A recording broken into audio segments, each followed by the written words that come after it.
그다음에 IR이라는 얘기도 앞서 잠깐 거론이 됐었는데요. 기업이 주주나 뭐 일반 투자자 또 기관 투자자들에게 회사의 경영과 관련된 각종 정보를 설명하고 또 적극적으로 기업의 매력도를 홍보하는 과정, 그 과정을 IR이라고 얘기를 합니다. 조금 더 살펴보면 비전을 설명하고 또 상대방이 우리 기업이 성장할 거라는 매력도를 충분히 어필하는 것들이 필요한데 이 과정 속에 투자 연결이 돼요. 근데 좀 재밌는 일들이 가끔 벌어지는 게 IR을 할 때 우리는 무슨 공모전에서 대상입니다. 1등 했습니다. 이렇게 얘기하는 팀들이 가끔 있거든요. 물론 그게 강점이라고 어필하는 거일 거예요. 근데 투자자들이 바라보기에는 공모전 같은 데서 상을 탔다는 건 말을 잘하거나 또는 논리적인 스토리라인을 잘 만들었구나. 또 그게 검증이 됐구나지 투자의 매력이 있구나 하고는 좀 다른 얘기예요. 네, 상을 탄 걸 너무 어필을 많이 하면 약간 공모전처럼 투자자도 그냥 투자자의 자금을 상금처럼 인식할 수도 있겠다라는 우려를 하게 돼서 약간 기피감이 생기는 경우가 많아요. 이런 팀들은 투자를 받아놓고 또 딴 데 가서 또 공모하고 또 홍보하고 그래서 자금을 막 가져오는데 결과적으로는 개발은 안 하고 자금만 잔뜩 모아서 도대체 뭐 어떻게 하려고 하는 거지? 네, 이런 상황들이 벌어지는 경우가 있어요. 재미로 그냥 자금을 끌고 오는 그런 행위들도 종종 이루어지거든요. 그래서 어쩔 때는 아킬레스가 될 수 있다라는 개념을 좀 소개드리고 싶고요. 또 IR을 하신다면 백데이터들이 좀 탄탄해야 합니다. 근거 자료도 좀 줘야 되고 객관성도 있어야 되겠죠. 그냥 상상으로 얘기하는 것보다는 본인들 기업에서만 따로 관리하고 있는 자료들, 2차 자료겠죠. 또 2차, 3차 자료들을 얼마나 디테일하게 알고 있는 건지. 재밌는 건 빅데이터나 인공지능, 신경망 이론 연구를 한다는 분들이 본인 사업에 신경망들을 이용을 안 하고 투자자들이 어떤 매력이 또 어떤 관계에 연관성이 있는지도 모르고 와서 막 얘기하는 경우가 있어요. 정작 빅데이터를 분석하는 사람들이. 네, 그러면 그건 좀 웃기잖아요. 네.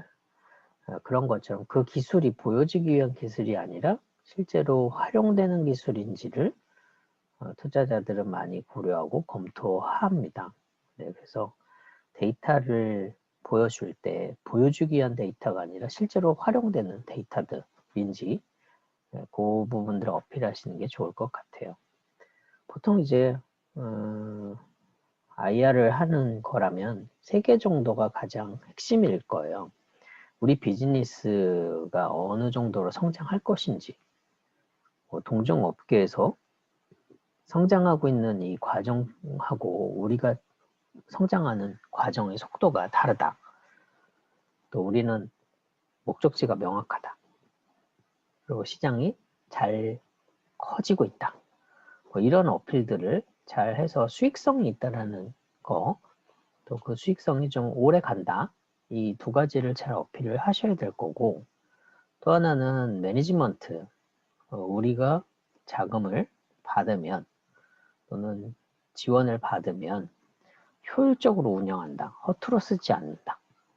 또 우리가 만드는 산출물이 사회적 의미, 사회적 가치를 같이 내포하고 있다.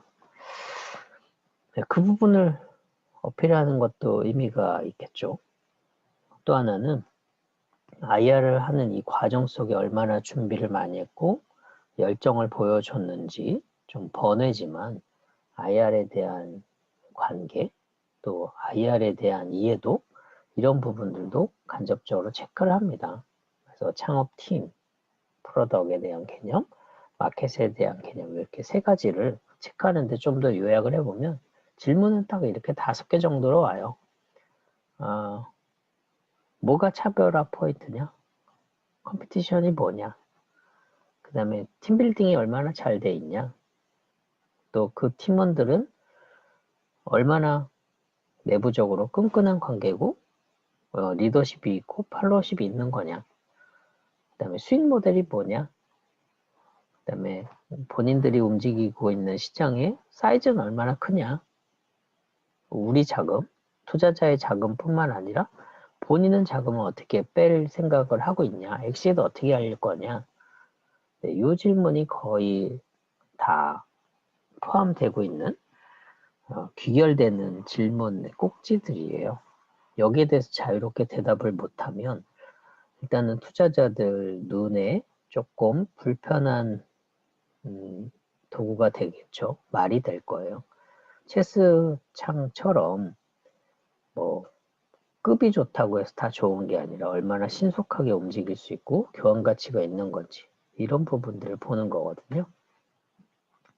그리고 뭐 관련된 문서들도 뭐 규정은 없지만 우리 팀에 대한 소개, 그 다음에 우리가 어떤 경쟁력을 가지고 있는지, 그리고 우리는 어떤 로드맵으로 기업이나 또는 이 사업을 계속 유지할 것인지, 당연히 뭐 수익 모델은 제시되는 게 좋겠죠.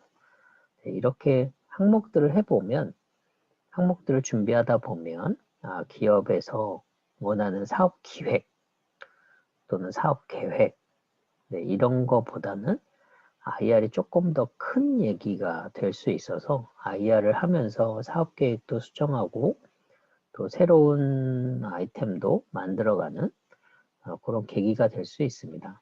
또 이런 것들을 준비하시려면 경영진에 대한 어필이 잘 되어야 합니다. 성공할 거다, 반드시. 우리는 그 정도의 내공이 있다.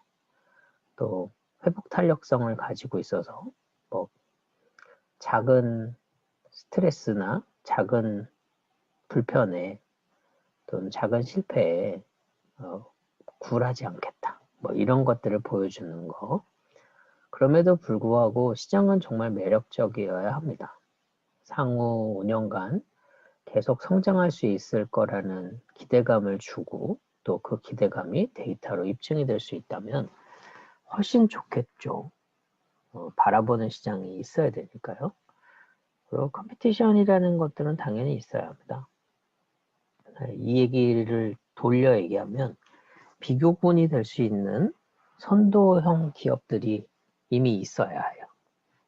거기랑 우리가 같이 병행하면서 시장을 만들어 가겠다. 뭐 이런 얘기를 좀 하셔야 그래도 공감이 되고 설득이 되지 않을까 싶습니다.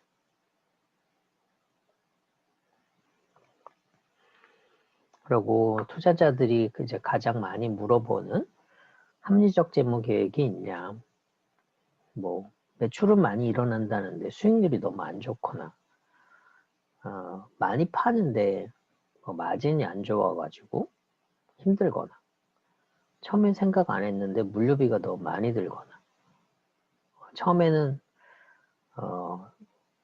석유를 되게 싸게 샀었는데 뭐 석유 원유값이 올라가니까 원료값도 같이 올라가서 뭐 물건을 비싸게 팔아야 된다던가 네, 이런 구조가 되면 안 되거든요. 그래서 투자자들은 시장의 점유율이라던가 원가를 어떻게 통제할 것인지 원료 수급을 어떻게 할 건지 또 유통에 대한 것들은 어느 정도까지 리스크를 관리할 것인지 이런 부분들을 이제 실제 투자하겠다고 결정이 나면 디테일하게 바라보게 돼요. 그럴 수밖에 없고요. 또 이제 피칭을 하시려면 현재 우리가 가지고 있는 풀어가려고 하는 문제점이 뭐고 그 문제점은 어떻게 풀어갈 거고 그게 지금 현재 왜 필요한 건지 또 마켓 사이즈는 얼마나 되는지 뭐 경쟁력은 뭔지 우리가 이미 테스트되어 있는 상황은 뭔지 이런 부분들을 설명을 하게 돼 있고 아까 5개 정도로 좁힌 그 내용을 조금 펼쳐서 설명한 정도라고 보시면 될 것 같습니다. 다 이제 저희가 쭉 한 학기 내내 봤던 내용들이에요. 지금 이제 마지막에 보는 이유가 우리가 뭘 원하는 건지 또 뭘 해야 할 건지 이런 것들이 이제 좀 설정이 된다면 이런저런 얘기도 하면서 할 텐데 저희가 한 학기 내내 이제 온라인으로 하다 보니까 모의로 IR을 한번 해보거나 뭐 기업 컨셉을 또는 창업하려고 하는 컨셉을 한번 투자자들이라는 느낌으로 발표해보거나 뭐 이런 기회를 가졌으면 조금 더 유익하거나 또 다이나믹한 결과물을 가져올 수 있었을 텐데 뭐 한 학기 내내 본의 아니게 이렇게 계속 온라인으로 하다 보니까 그냥 일방적으로 제가 쭉 얘기하는 구조가 되는 것 같아요. 그래서 다음 주에는 이제 결과물들을 성공하려면 어떤 부분들을 고려하시는지, 고려해야 하는 게 좋은지 그 부분들 여쭤본 이유가 포지션을 살짝 바꿔보기 위해서 과제화를 한 거예요. 뭐 시험을 보는 거 그것도 중요하지만 그거보다는 우리가 이제 투자를 유치하는 입장에서만 보는 게 아니라 기업을 성공시키려면 어느 부분을 보는구나. 그걸 이제 투자자 입장에서 봐야 되거든요.